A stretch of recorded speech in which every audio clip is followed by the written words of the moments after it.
வணக்கம் நண்பர்களே. இன்று ஒரு வித்தியாசமான ஒரு கட்டுரையை வலைதளங்களில் பார்த்தேன். உலக பெண்கள் நீதிபதிகள் தினம். உலக பெண்கள் மகளிர் தினம் என்பது ஒரு பக்கம், பெண் நீதிபதிகள் தினம் இது சற்று வித்தியாசமாக என் கண்ணில் பட்டது. இதிலிருந்து உதித்த சிந்தனை தான் உங்களோடு பகிர்ந்து கொள்கிறேன். நீதிபதிகள், அதாவது ஒரு நாட்டினுடைய சட்ட பரிபாலன அடிப்படையில் நீதி வழங்குபவர்கள். சமூக நீதி என்பது வேறு, சட்ட நீதி என்பது வேறு.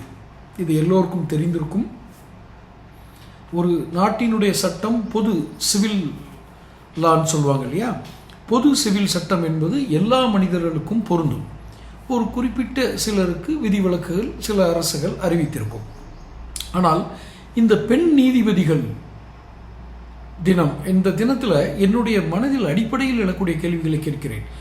பெண் நீதிபதிகள் என்றால் இவர்கள் பாலின பாகுபாடுடன் எந்த பார்வையும் இவர்களுடைய அதாவது நீதி விசாரணையில் இருக்காது என்று எடுத்துக்கொள்ளலாம்.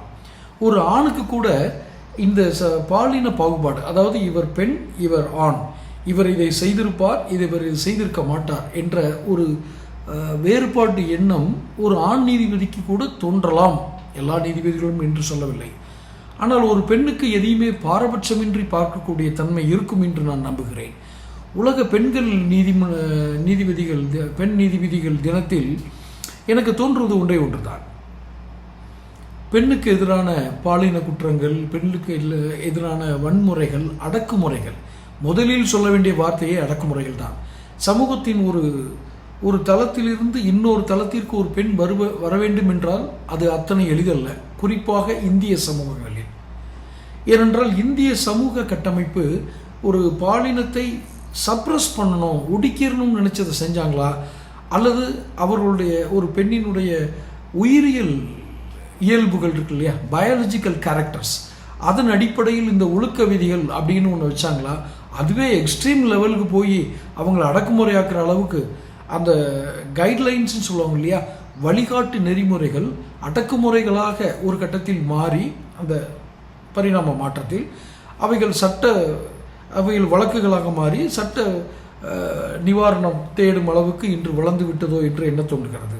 முதலில் நான் என்னுடைய பதிவில் ஒன்று போட்டிருந்தேன். மகளிர் தினம் அன்னைக்கு, சர்வதேச மகளிர் தினம் அன்னைக்கு ஒன்று போட்டிருந்தேன். பெண்களுக்கு நிதி சுதந்திரம் இருக்கிறதா, சம்பாதிக்கும் பெண்களுக்கு கூட நிதி சுதந்திரம் இருக்கிறதா என்று ஒரு கேள்வியை எழுப்பியிருந்தேன். இன்னும் கூட இன்னொரு பதிவும் நான் போட்டிருந்தேன். இப்போது இந்த பெண் நீதிபதிகள்னு இருக்காங்கல்ல, இவங்கள் நீதிபதிகள் ஸ்தானத்தை அடைந்திருக்கலாம். ஆனால் வீட்டில் இவர்கள் மனைவியாகவும் ஒரு ஆணுக்கு கட்டுப்பட்டவராகவும், கணவரோ தந்தையோ சகோதரனோ யாருக்கோ கட்டுப்பட்டவர்களாக தான் இருப்பார்களா எனக்கு தெரியாது. காரணம், நான் பெண் நீதிபதிகளின் அந்த உறவினர்களாக கொண்டவன் அல்ல. எனக்கு தெரிந்த பரீட்சைய இதில் சர்க்கிளில் கூட, அந்த பரிச்சயமான வட்டாரங்களில் கூட ஒரு பெண் நீதிபதி நண்பராக இல்லை.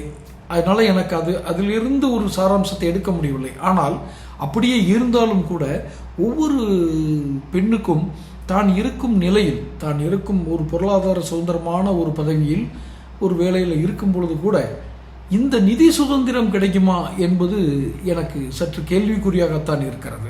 ஒன்று. இரண்டாவதாக, இந்திய கீழமை நீதிமன்றங்கள், உயர் நீதிமன்றங்கள், உச்ச நீதிமன்றம் எல்லாவற்றிலும் பெண்கள் இருக்கிறார்கள். நான் அறிந்த வரையில் எல்லா மட்டத்திலும் இருக்கும் பெண்கள் அந்த நீதி பரிபாலனைகளை மிக சரியாக கொண்டு செல்கிறார்கள் என்று உறுதியாக நாம் சொல்லிவிட முடியும் என்று நம்புகிறேன். அதுவும் இந்தியா போன்ற மிகப்பெரிய ஜனநாயக நாட்டில் இந்த நீதி பரிபாலனைகளை மிக சிறப்பாக நடத்துவது, சட்ட விதிகளுக்கு உட்பட்டு சமூக நீதிகளை மீறாமல் சமூக நீதிகளுக்கும் உட்பட்டு இவைகள் இந்த நீதி பரிபாலனை நடைபெறும் என்ற நம்பிக்கை எனக்கு இருக்கிறது. ஆக இந்த பெண்கள்